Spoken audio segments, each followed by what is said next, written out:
We're ready, Rhonda. Okay. Are we there yet? Good. Happy Easter morning, everybody. Happy Easter too. Hope we've got some Easter people on Facebook watching us too this morning. It's a real important Sunday for us. I was trying to think if it's the first or the second probably most important time on the Christian calendar, because I was thinking it's absolutely the first, and then I thought, well, if Jesus wasn't born, we wouldn't have this Easter day, so we kind of have to say Jesus' birth is the first, and then this is our second most important day. And even though it was a day of death for Jesus and a time of terrible torture in his body, he came to the earth to do this for us. So this is a very joyous occasion today, because Jesus didn't stay in the grave. He's arisen, and he did this for our sake. So this is even though under all the happenings of the time, it's a very blessed time in the Christian calendar for us. We're starting in a new book today, and if anybody needs a book, hope that the Clarks got their books this week, so they have a new book this morning, and I don't know if Jim and Bonnie are doing big Easter things, but if you're out there watching, welcome, and hope you have your new books. But we're going to start at the first of this book on page 4, and it's called The Resurrection is the time. And what's happened, and I guess this is the first time that we've actually been on a study of Matthew at Easter time, because it seems like before whatever we're studying, we skip to this on Easter, of course, and do this study, but we've kind of been talking about all the events leading up to this, but we hadn't quite got to this. So we've skipped a couple things, and next week we're going to go backwards a little bit. So it's going to be a little bit confusing. We've jumped ahead of a few events that happened, but we're going to go backwards on it. If you remember, if you're like me, I have to write it down, and even though I thought it, I don't remember. So I remember if somebody jogs my memory, I'm like, oh yeah, that just Ring a bell. Yeah, rings a bell. It has to be a bigger bell all the time. This is a baseball bell. And then a baseball bat sometimes. Ring the bat now. But remember last week we had talked about Peter's denial of Christ. We remember when the soldiers came to take him away, and they came with they called it a mob to take him away, and they had clubs and everything, and Jesus had never done anything that would cause you to think other than when he went into the temple and he found them buying and selling, but there's no other event that we see that there was any violence related to any of his ministry. But we know when they came that Peter, who is kind of really headstrong and goes for it to do things, that he chopped off one of the ear of one of the soldiers as they came, and he had vowed to Jesus that no matter what happens, I will be with you, I'm your man, and I'm going to follow you. And we remember it didn't happen that way. As they say, when the rubber hit the road, Peter got scared, and we also remember something that I had never noticed before, when Peter was vowing that I'll be with you. And it said, then all the other disciples said that too. Right. And they left. Yeah, it's no mention of them being around, other than John, who was sitting at the fire in the temple. But we know Jesus did follow, or Peter did follow afar and watch Jesus. And we remember but he did deny when the maidens asked him, were you with this man? And he's like, no, I don't even know him. And then at the third time, we remember it said that he started cursing and swearing. So it got to a higher crescendo of his denial. And then one of the Gospels talks about when they were leading Jesus in, that he turned and he made eye contact with Peter. And at that time, Peter realized what Jesus had told him and what he had just done. It all came to him of what just happened to him and what he had vowed. So, and the disciples at this time, they expected, remember we've talked about, they were expected a Roman conqueror to come when Jesus came. Nobody expected him to come as he did. He came as a babe in the manger. He came in lowliness. He wasn't a rich person. He didn't have a lot of earthly possessions.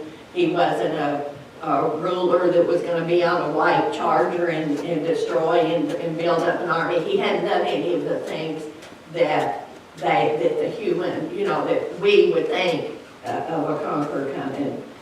And remember when Peter, even before that week, we had talked about the trial that they had for Jesus and how in terms of a fair trial, what they had done to him, and that they didn't even give him a chance. They brought nobody on his behalf, but they brought in false witnesses and anything they could to attack him, but they didn't allow him, and he didn't say a word. And all this had fulfilled the Old Testament prophets that had said that this was the way. And the men that crucified him, they were the people that were very studied on the Old Testament things. They weren't common people. They were the religious leaders of the time. So they knew what the prophets had said of who was coming and what was going to come forth. But they were too prideful. They had their position in the Roman government. They didn't want anything to change. They were happy with the way things were. The way things were on this earth right now, it was good for them, and they were willing to kill this man who claimed to be the Messiah, who, if you looked really close to all the prophecy, he was following that prophecy, but they weren't willing to do it. They were happy with status quo, I guess, of how things were and what kind of positions that they had. And I wanted to start out with, before we read, the Golden Text says, "But now is Christ risen from the dead and become the first fruits of them that slept." And the lesson aims, it says, Jesus' resurrection brings joy and peace to his followers. So we see that all his promises that he made and all the things that he told the disciples that they couldn't quite understand came to place. He wasn't just telling them far-fetched stories. They were all things that once his ministry was finished, he died for us on the cross. Even though in his body he was very anguished about what was going to happen to him. Wanted to look too, before we get started, on page 6, there are several mentions of verses that I wanted to just read before we do this, where Jesus had told his disciples what would happen, but they didn't understand at the time. And we had talked earlier too, be looking at Matthew 16, verse 21.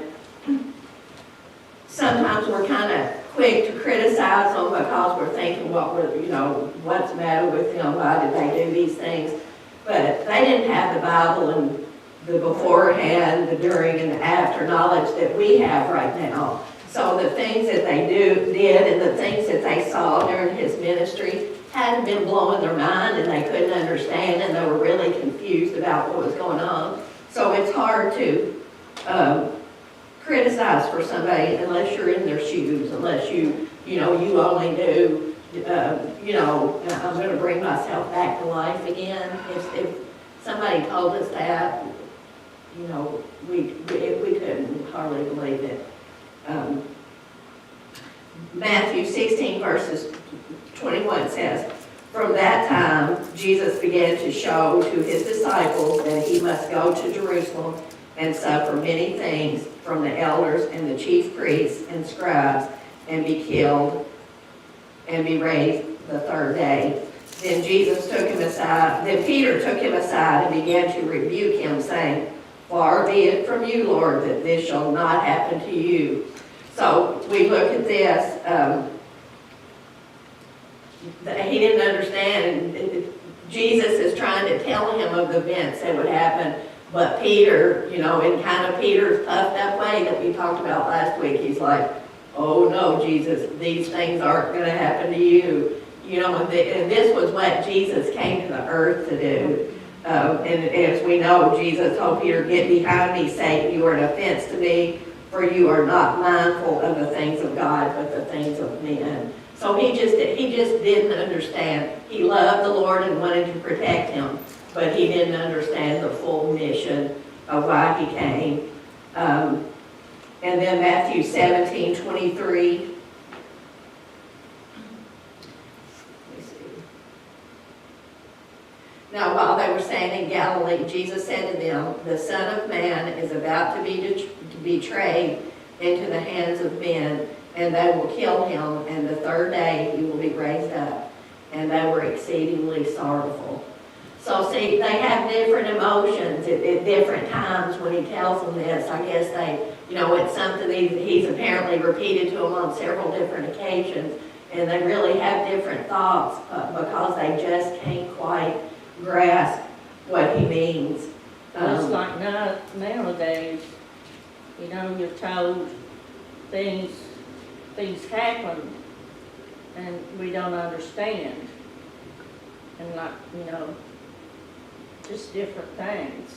We're even to the point, even though we've got the Bible and we know what's going to happen at the end, there's events foretold in Revelation, and if we look out at the world and the events that are happening, it's fulfilling the Bible, but it's hard to understand. When you don't know exactly the details right now, it's hard we know this book's being fulfilled, and you can see it, but it's a whole lot happening. My little neighbor is a preacher, and he wrote a tablet or a little book, and he breaks down every verse in Revelation. And I can understand it a little bit better. When you do, we study Revelation. It goes with the Bible. Yes, yeah. But like the 7 churches and the 7, candles, and all the plagues and stuff. The part I'm in now, it's telling what is going to happen with these plagues, and the only way that you're going to be saved, and after a certain time, it's like a cutoff.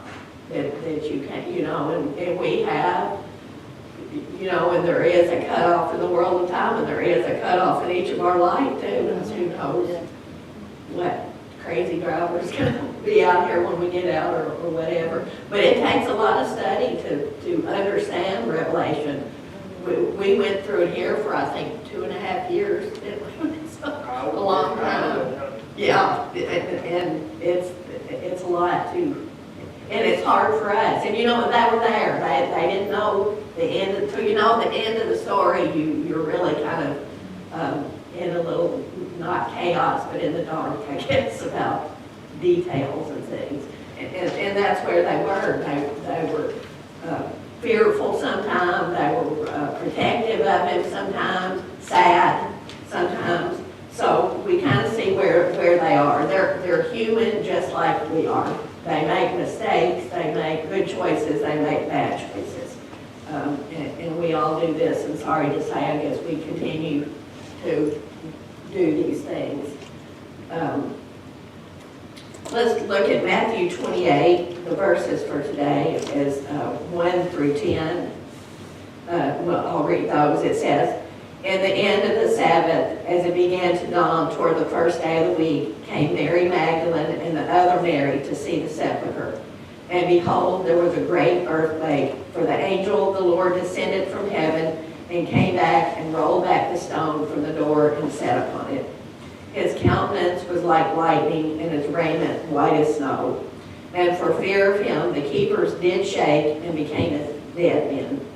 And the angel answered and said unto the women, Fear not ye, for I know that ye seek Jesus, which was crucified. He is not here, for he is risen, as he said.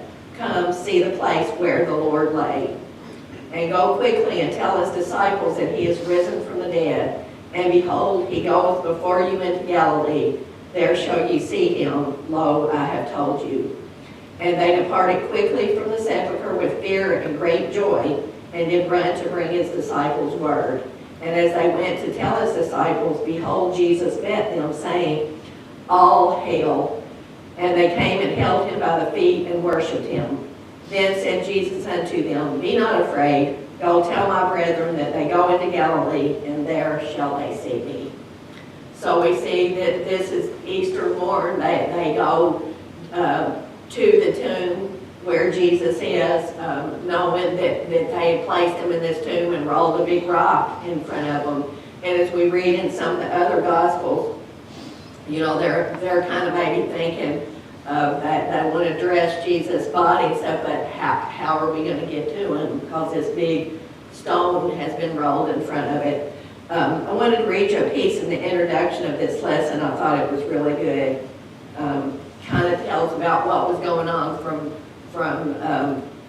there's the disciple side of what's happened, and then there's the bunch that are put him to death. That it says the Pharisees, the people that killed Jesus or that had him killed. The Pharisees were full of fear and apprehension upon remembering that Jesus had said, "After 3 days I will rise again." The very thing the disciples seemingly had forgotten, the enemies remembered. The disciples even doubted the fact of the Lord's resurrection when they were told it. In it lies a strong argument in favor of the resurrection of Christ, for they doubted it so as to be fully convinced of it by the Lord himself. But his enemies remembered and so feared that his disciples would come at night and steal him, as to make good his word. So, if we look back at what's gone on, once Jesus was killed, these religious leaders that had this done, you know, that they heard Jesus told him that he would be resurrected in 3 days, and they heard this, and you know, and I'm sure they had guilty consciences. I can't imagine that you could be in the presence of Jesus and not feel anything, whether you believed or not. I don't know how you all feel. I can't imagine that any of these men could have not had some feeling, whether it went toward, you know, if they were, Satan had hold of them, they were demon. You still had to have had some kind of feeling when you were around him. Well, they was with him so long and seen all the miracles that he performed. I mean, I don't know. And, you know, and the disciples, it ended, you know, they just kind of dispersed. They just left him. Yeah. And like you say, they had been with him day after day. They had professed him. He had asked them, "Who do you say I am?" You know, Peter had professed who they say. But these religious leaders, it seemed right at this time, kind of had a more fearful grasp of it than the disciples who believed. You know, they were afraid that, you know, maybe this would happen possibly, or that at least the disciples would come and get him and take him away and cause the people to believe that this would happen. But it seems like that they had more belief at this point than the disciples did. But, you know, we knew the disciples were kind of, that they had been with this man and they had seen all he was capable of doing, and he died. You know, so you've seen somebody that's raised people and healed people, and he died. So it has to have put their minds in a real tailspin of They just walked off and left their families and everything. to be with Trusted him. Yes. To be with him, and then just run. Yeah. It's like who knows what's going through their mind at the time, because they had that privilege of being taught, of witnessing, being taught, spending time with him. But it seemed like that the people that were after him kind of had more, not faith wouldn't be the right words, but more thoughts that, you know, maybe this man something will happen become of this. Sorry, it's high blood and allergy season, and I'll get sharks. And then they'll have to finish. And starting in Matthew 28, verse 1, it says, "In the end of the Sabbath, as it began to dawn toward the first day of the week, came Mary Magdalene and the other Mary to see the sepulchre." So, if you remember back during the crucifixion, who kind of stayed and hung around while everybody ran? The the women, yeah, that they kind of held their ground and stayed and stayed as close by his side as they possibly could. And now we see at this point, even after all this has happened, that they are going to follow the respectful procedures of preparing his body, because during the Sabbath, they couldn't do these things, so they had to kind of hurriedly make do until they could get there. In verse 2, it says, "And behold, there was a great earthquake, for the angel of the Lord descended from heaven and came and rolled back the stone from the door and sat upon it. His countenance was like lightning, and his raiment white as snow." And I had read, because when I read a couple of other Gospels, it was kind of in a different order. And Matthew didn't exactly say what, if the angels had already done this before they came. And it looked like in the other Gospels to me that when they got there, the stone was rolled, that this didn't happen. This was written, you might think that they got there and this all happened. But apparently, Jesus was out of the tomb. And according to the lesson in the Bible, of course, about that, it doesn't mention Jesus was gone from the tomb. That angel didn't come and roll the stone away so Jesus could get out of the tomb. That was not for Jesus. That was for these witnesses that came. Jesus didn't need the stone rolled back to be out of there. So it says there was a great earthquake, and the Lord descended from heaven and came over, an angel from the Lord, and rolled the stone of the door and sat upon it. His countenance was like lightning, and his raiment white as snow. And for fear of him, the keepers did shake and become as dead men. Sorry.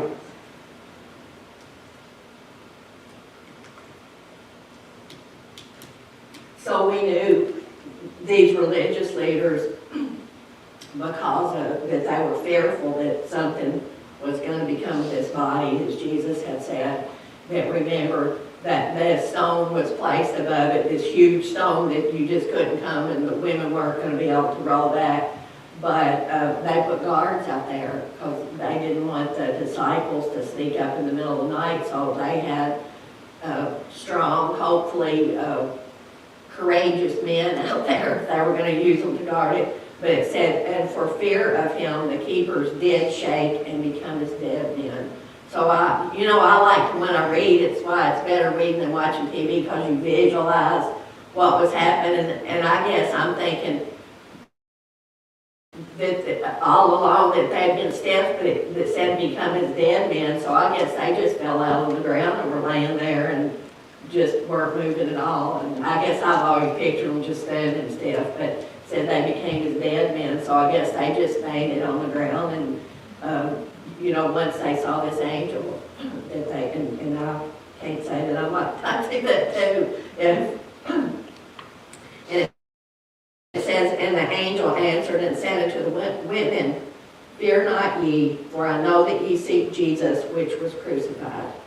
So, and again, we look at these women, these big, strong guards were piled up on the ground, and he spoke to these women, "Fear not," that they went looking for their Jesus, and they,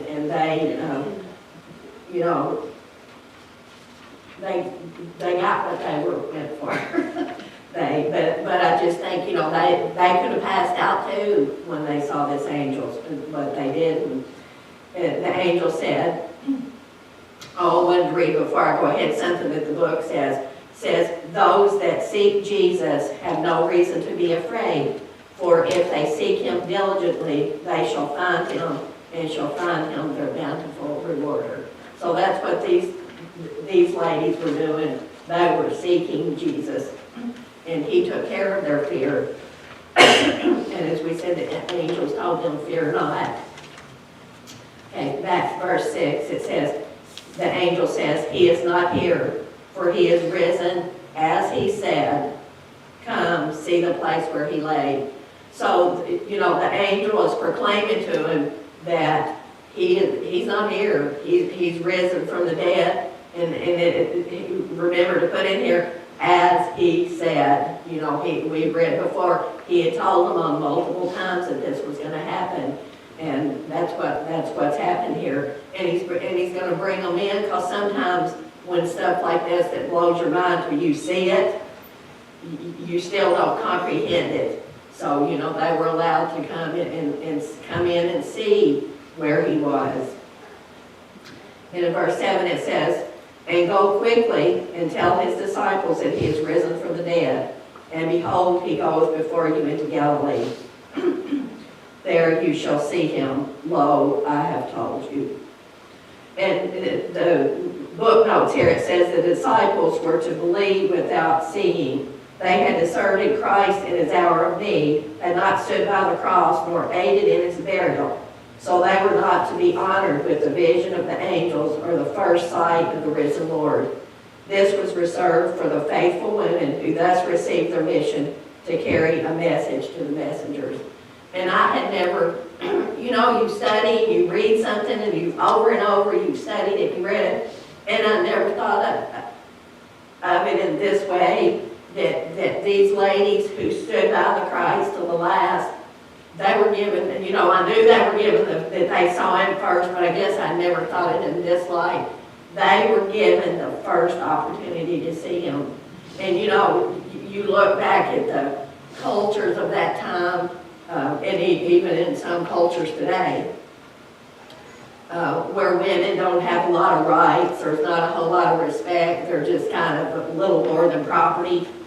And at this time, look at what a utmost honor that these women were allowed, that they were the first to see, to witness him. And it says that the disciples were to believe without seeing. So, you know, they hadn't seen these things that the women had. Do you think that was already set up? I wonder, because that, you know, they stayed with him. Because they Yeah. were the only ones that stayed with him, and maybe that's the way it was supposed to be. And the others had kind of dispersed and were, you know, still fearful, I'm sure, because it wasn't long since this had happened. So they may be thinking, you know, this council, that they might recognize us and catch us, so we're gonna kind of stay out of sight. Where the women took that chance of doing that. And they had, you know, and as I was reading too, the man that had given the tomb for him said that he was a believer of him too. So, you know, he took a little risk on the part too of standing up for him at the time. So it says in verse 8, "And they departed quickly from the sepulchre with fear and great joy, and did run to bring his disciples word." So he's honestly telling them, it says that they had fear because this was all something new they had never seen in this angel. But it says fear and great joy. So that they were, you know, really excited about something, but they, you know, I guess they were maybe kind of trembling too at the sight of the angel that they weren't used to. But, you know, this was a good thing. They walked into that gravesite and the Lord wasn't there. You know, and then they had to be thinking, you know, he told us these things were going to happen, and we just didn't understand. And still, the good part hasn't happened. In verse 9 it says, "And as they went," so they're doing exactly what they were told to do. They're not scared, they're not running, they don't say, "I'm going to go home for a little while and take a shower, and, you know, if I feel like it, we'll go over and tell some of the disciples." It says, "And as they went to tell his disciples, behold, Jesus met them, saying, All hail." And it says, it's translated, "Rejoice ye." And they came and held him by the feet and worshiped him. So they not only got to be the first, they witnessed that what he said was true and what had happened, but Jesus himself manifested himself to these women. And what a blessing as we look at this. And I'm sure, you know, they were so excited that I just can't imagine. Their minds just have to be going a million miles an hour. They see that, and then they see Jesus. And, you know, when they recognized him right away, right here, in the couples we'll study in the upcoming, you know, they weren't at first for sure, but it says, and they came and held him by the feet and worshiped him. So that they were just in awe of what they had seen at that, or from what it seems like to me, that, you know, that they worshiped their Savior that had risen, like he said he would. And it said, then said Jesus unto them, be not afraid, go tell my brethren that they go into Galilee, and there shall they see me. So, he had instructed these things to them of the things that would happen, and they didn't understand. And now he's given the women the task of, going and telling these men that they're alive, that he's risen from the grave and he's alive. And in the lesson it says, the reason he had said Galilee, says Galilee was the northern part of the land. There the Savior began his ministry, and there, away from the noise and confusion of the city, he purposed again to meet them in retirement and quietness, to satisfy them of his resurrection, and to commission them to go forth and preach the everlasting gospel. So he's chosen a place, not where the Sanhedrin's waiting and plotting and planning if they steal his body or something. But we also see it says it's the first time, go and tell my brethren. So he knew they deserted him. He knew what happened. And like Angie was saying, that he knew their human frailties and that they couldn't stand it. But he didn't hold it against them, and he doesn't hold it against us. He knows the same with us. Sometimes we're given the opportunity to testify or witness, and sometimes we run from it. I mean, I'll look back and there's times that you get scared or you're not sure what to say, or, and you just don't do it. And he doesn't hold that against us as he didn't. Next time we want to try to do better and to be more prepared for it. But, he said, go and tell my brethren, and he's going to meet these men. He didn't dump them and say, I'll get new disciples, or I don't need you at this point. But we just look at the faithfulness of him toward his disciples.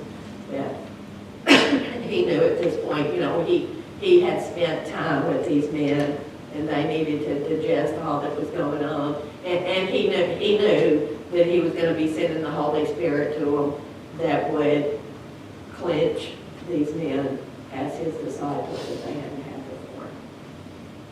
Anybody got anything to add?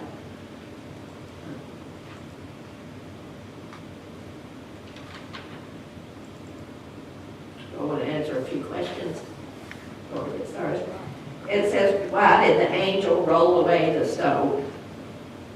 So that the women or anybody else that came to see that Jesus, they wouldn't marry. Because they couldn't really do it by themselves, could they? And you keep your word about right, raising in 3 days. It says, on what occasions did angels attend Jesus? Well, they done it several times. Well, when he was baptized and he went out into the wilderness, they were there then. I think the angels was with him and did.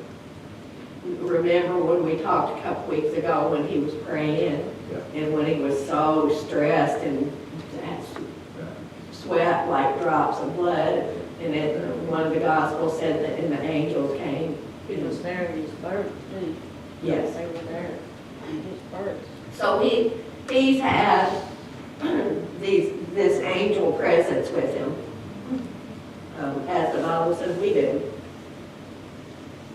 Sometimes I think we got angels watching over us too. Absolutely. Yeah, I mean, some things that happen to you, and I think we need to be mindful of those times.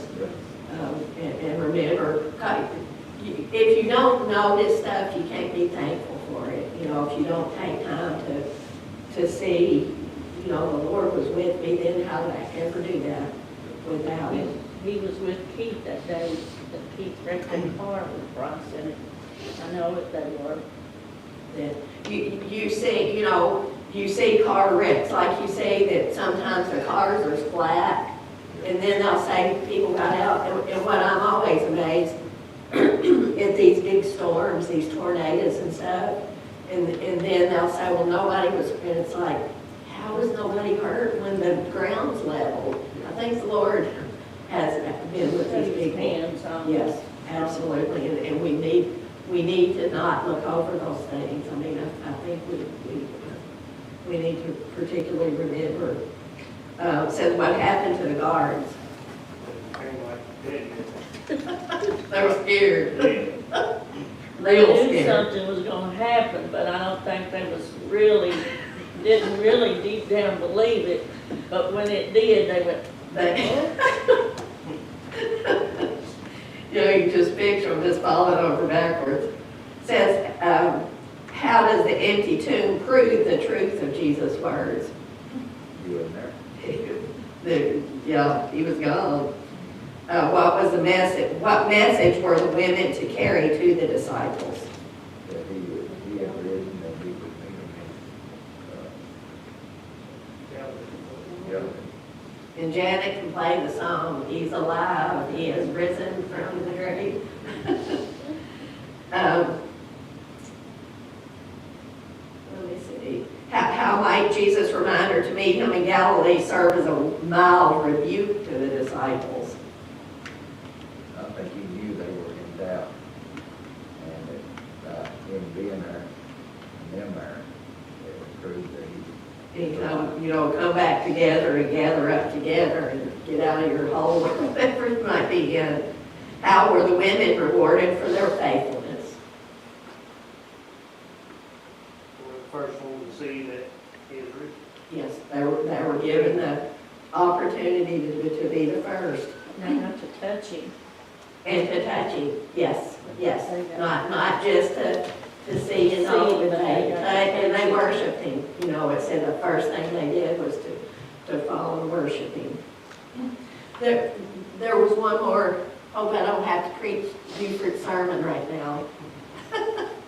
But as I was reading over the lesson again last night and reading a little bit before, and thinking about this week, this one set of verses, and I've never seen it like this, kind of sums up our life and our choices. And it said, sorry, if I could talk through it and read without coughing. So this is when Jesus is hanging on the cross.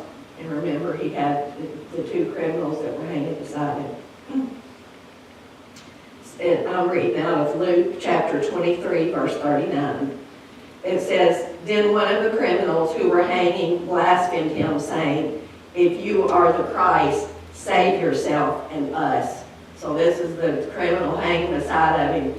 All the people around Jesus are mocking him and calling the King of Jews and come down off that cross. And this one criminal that's hanging on the cross beside of him, he's doing it too. If you're the king, if you're who you say you are, come down off that cross, save yourself and save us. So he's in on it. He's about to meet his death, and he's in on this. And it says, but the other answering rebuked him, saying, do you not even fear God, seeing you are under the same condemnation? So the other criminal on the other side is saying, don't you even have any respect for the Lord? And he's in the same, they're all in the same position at this time. It says, do you not even fear God, seeing you are under the same condemnation? And we indeed justly, for we receive the due rewards for our deeds, but this man has done nothing wrong. So this criminal is saying, I deserve to be hanging up here because I did some bad things, just as we all done. The Bible says we're all sinners. There's none perfect, no, not one, except the perfect one that they were hanging by. And this man admits it. I'm a sinner. I'm here because I deserve to be here. And you do too, the other one. Then he said to Jesus, this is the criminal, then he said to Jesus, Lord, remember me when you come into your kingdom. And Jesus said to him, assuredly, I say to you today, you will be with me in paradise. So in those few scriptures, that sums up our life and our opportunities. You see the two men who were sinful men, the one who was jeering at him even in his death. And you know, I think in the world now, and they had a segment on TV the other night about how the churches, how so many people had dropped away from the churches. And they talked about that people weren't real concerned about the things that the church has to offer, about the words that the Lord has sent us, about moral living, about the teachings and the things that people, the older generations were maybe taught a stronger view of these things, but the people anymore just aren't concerned about that. And I think about that with this. You know, they had the two men, and the one man, even in his death, was willing to mock the Lord. And I see this a lot around, personal and on TV and stuff. People don't seem to have any fear of mocking the Lord, knowing that there's one breath in this eternity, and we have the choice of where we spend it in heaven or hell. But it just doesn't even seem to be something that people take as a real choice, that we've made laws in this country and we've overridden what the Word of God says, and we assume now that because the United States law says this, that is true and right living because the law says this. But unless you go by the words of the Lord, the truth is nowhere in us. You know, if we don't get the truth from this Bible, what we're going to construe as the truth is going to be what makes us happy. And sometimes, as we know, a lot of times we don't know what makes us happy. You know, you can make a choice that ends up a really bad choice when in your mind it seemed like it was the right thing to do. So, you know, I think all of us are given the same choices these criminals have. And as you see, you know, we can't go back and talk to them now, but the one criminal that said, you know, Jesus said, today you will be with me in paradise. So we see the choice that he made, and he asked him to forgive him of his sins. And you know, it's not like it's something that we have to pay or work for salvation, that the Lord gives us this freely. He didn't give it freely, he gave his life that we get it freely. That just shows you, though, if you believe in him and ask him for forgiveness, he'll do it. Yes, it's that simple if you truly mean it. If it matters, you gotta have the faith. Yes. So, thank you all, and thank anybody that may be watching on Facebook, and hope to see a church full this morning.